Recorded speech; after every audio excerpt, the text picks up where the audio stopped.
Salut à tous, 303e numéro de votre émission Afro-Basket dont je vous propose de regarder le sommaire. Nous ferons d'abord le résumé de la conférence Kalahari qui vient de prendre fin à Rabat. Ensuite, focus sur le joueur qui a crevé l'écran lors de cette conférence du Kalahari. Enfin, nous vous proposerons le portrait de la capitaine de l'équipe féminine du Mozambique, Imvilde Makaoro. La première conférence, celle du Kalahari, a pris fin le 13 avril 2025 à Rabat au Maroc. 4 équipes étaient en lice. Malik Dao nous fait le résumé de ces rencontres. Même si le sport en général et le basket en particulier comporte sa dose d'irrationnel et d'imprévisible, il aurait été hasardeux de parler de la glorieuse incertitude du sport tant le Al-Ittihad d'Alexandrie a régné sur la Kalahari Conference de la Basketball Africa League. Équipe bien construite, complète dans tous ses compartiments, la formation venue d'Alexandrie n'aura laissé que des miettes à ses adversaires au Maroc. Avec à la baguette, Omar Soliman qui a opéré les bons choix tactiques, les meilleurs ajustements pour son équipe, les champions d'Égypte ont été ceux qui ont produit le meilleur jeu. Leur défense impénétrable, où régnaient Anas Mahmoud et Ahmed Khalaf, a été le point de départ d'un jeu de transition qui a permis d'admirer tout le talent du meneur Kyle Vignales, véritable maestro qui dictait le tempo de chaque rencontre.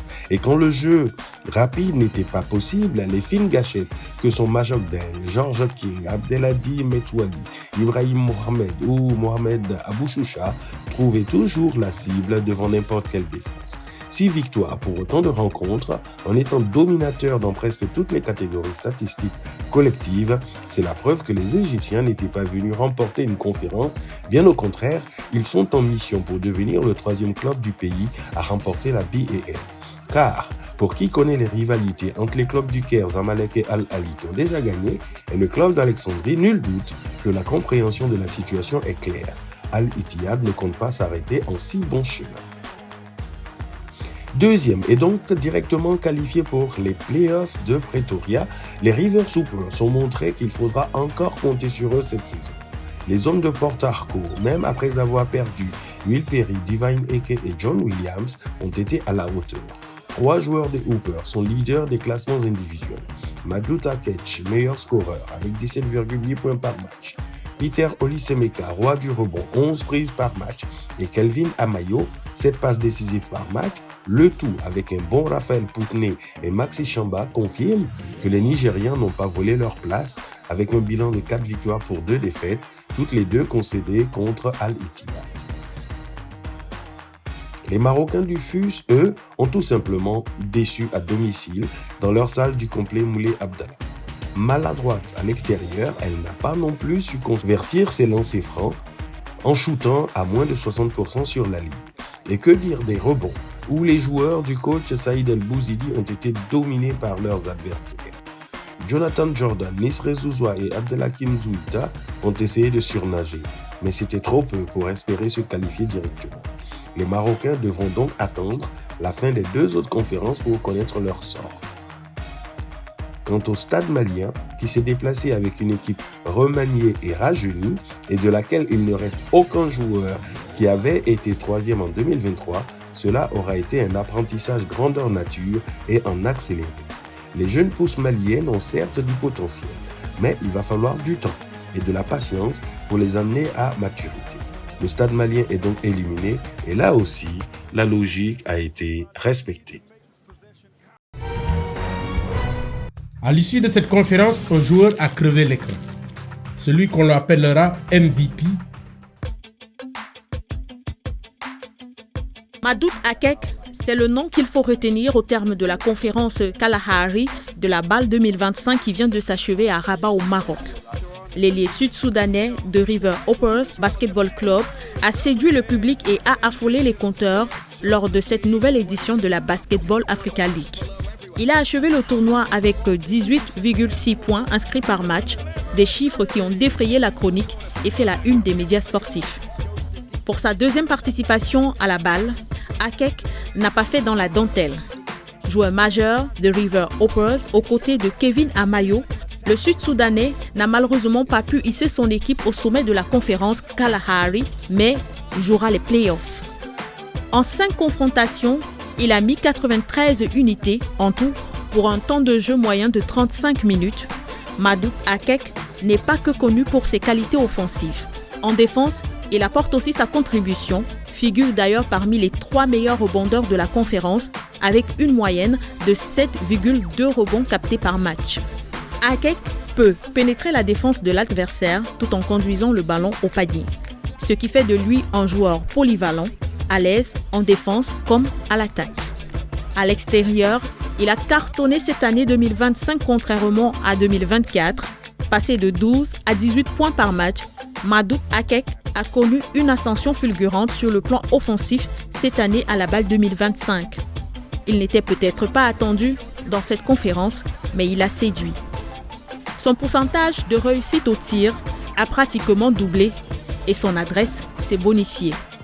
Hors des terrains, Madout Akek est présenté comme une personne joviale, humble et disciplinée. On dit de lui qu'il est très aimable et respectueux. Sa venue à Rivers Hoppers est perçue comme une belle pioche à en croire les propos du staff technique du club nigérian. Découvert avec l'association sportive des douanes sénégalaises en 2024, Akek fait aujourd'hui partie des joueurs à suivre à la Basketball Africa League 2025.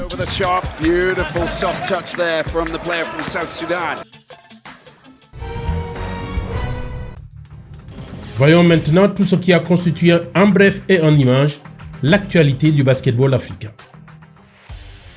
Le conseil d'administration de FIBA Afrique a tenu sa 3e assemblée générale pour le cycle 2023-2027 les 4 et 5 avril 2025 à Rabat, au Maroc. Le président de la FIBA, Cheikh Saoud Al-Thani, le directeur exécutif de FIBA Afrique, M. Alphonse Billet, et les membres du comité exécutif étaient tous présents. Le conseil a examiné plusieurs points importants, notamment la préparation des coupes continentales masculines et féminines qui se tiendront en Angola et en Côte d'Ivoire. Ceci, sans oublier les coupes jeunes U16 et la Women Basketball League Africa qui se tiendra aussi cette année.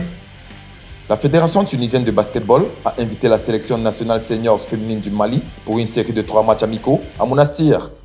Cette opération visait à jauger le niveau de l'équipe tunisienne en reconstruction. Ce mini-tournoi s'est soldé par un score sans appel de 3-0 du Mali sur la Tunisie, vu la qualité des joueuses du Mali. Lors de la 3e rencontre, le Mali s'impose 58-44 sur la Tunisie, dont l'objectif était l'étalonnage de son équipe en vue des compétitions futures. Le tournoi de l'amitié U16 2025 au Mali a tenu toutes ses promesses, offrant un spectacle de haut niveau aux passionnés du basketball. Les U16 filles du Mali ont livré une performance magistrale face à la Côte d'Ivoire en finale, remportant par 84-31 avec une Nana Kadi des beaux jours qui termine MVP avec 23 points et 4 rebonds. Chez les garçons, les U16 du Mali remportent une victoire serrée face à la Côte d'Ivoire en finale, 63-58 avec un Mohamed Lamine MVP qui termine avec 9 points, 12 rebonds et 2 assists.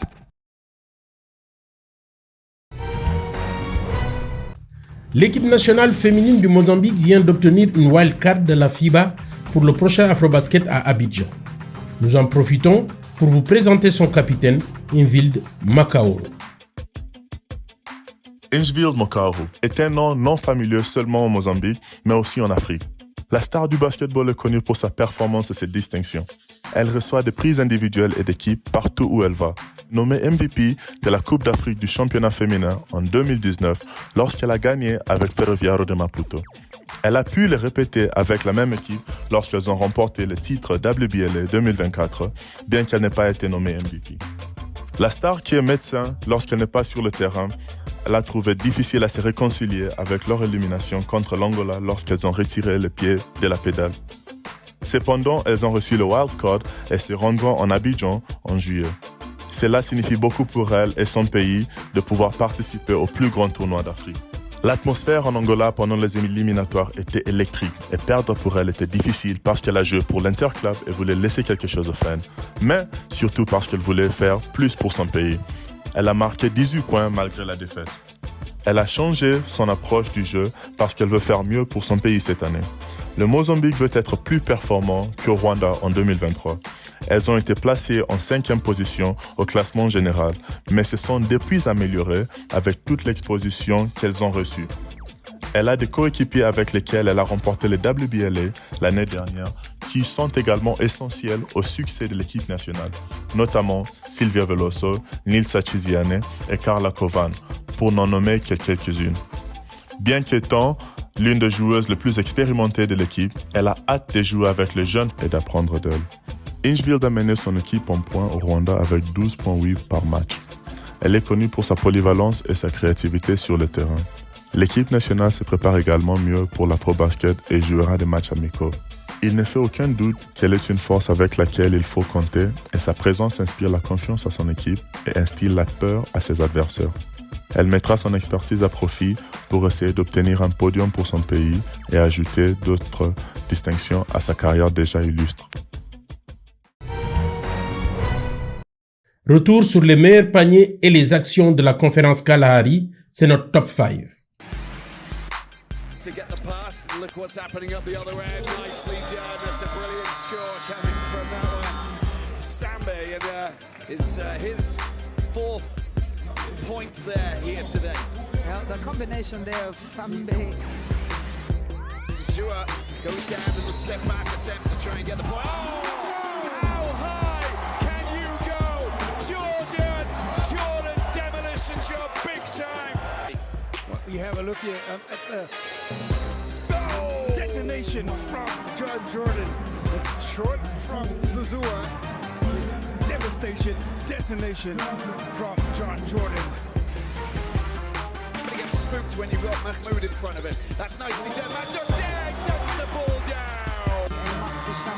But the ability of Majok Deng to drive into that paint and make it look so easy, but while enjoying every moment there. It's a wonderful pass though, isn't it? You know, it's like it's the Plus émotionnel, sinon. Oh, Akej qui monte au dunk, désolé pour Jacques. Mais sinon, je trouve que. Canalisé côté les. On parlait de certains joueurs qui sont des boules de feu. Togo, il se brûle avec son propre feu par moment. Regardez, Doucouré, il n'y va pas parce que hier, 2 fois, il était sur le poster. Nouveau temps mort dans ce quatrième quart-temps, 68-40 ici à Rabat. For 10 teams in Puerto Rico, wonderful player, Mahmoud Aliou, put it down. That is quite connection between Mahmoud and Vinales, and inside-outside goal, Ali Diak. Jordan baseline looking to try and get his pass down to Susua, who's got the hot hand, but just look at that. He's just can't stop him. Big. Afrobasket, c'est fini. Restez fidèles à la suite de nos programmes. Au revoir.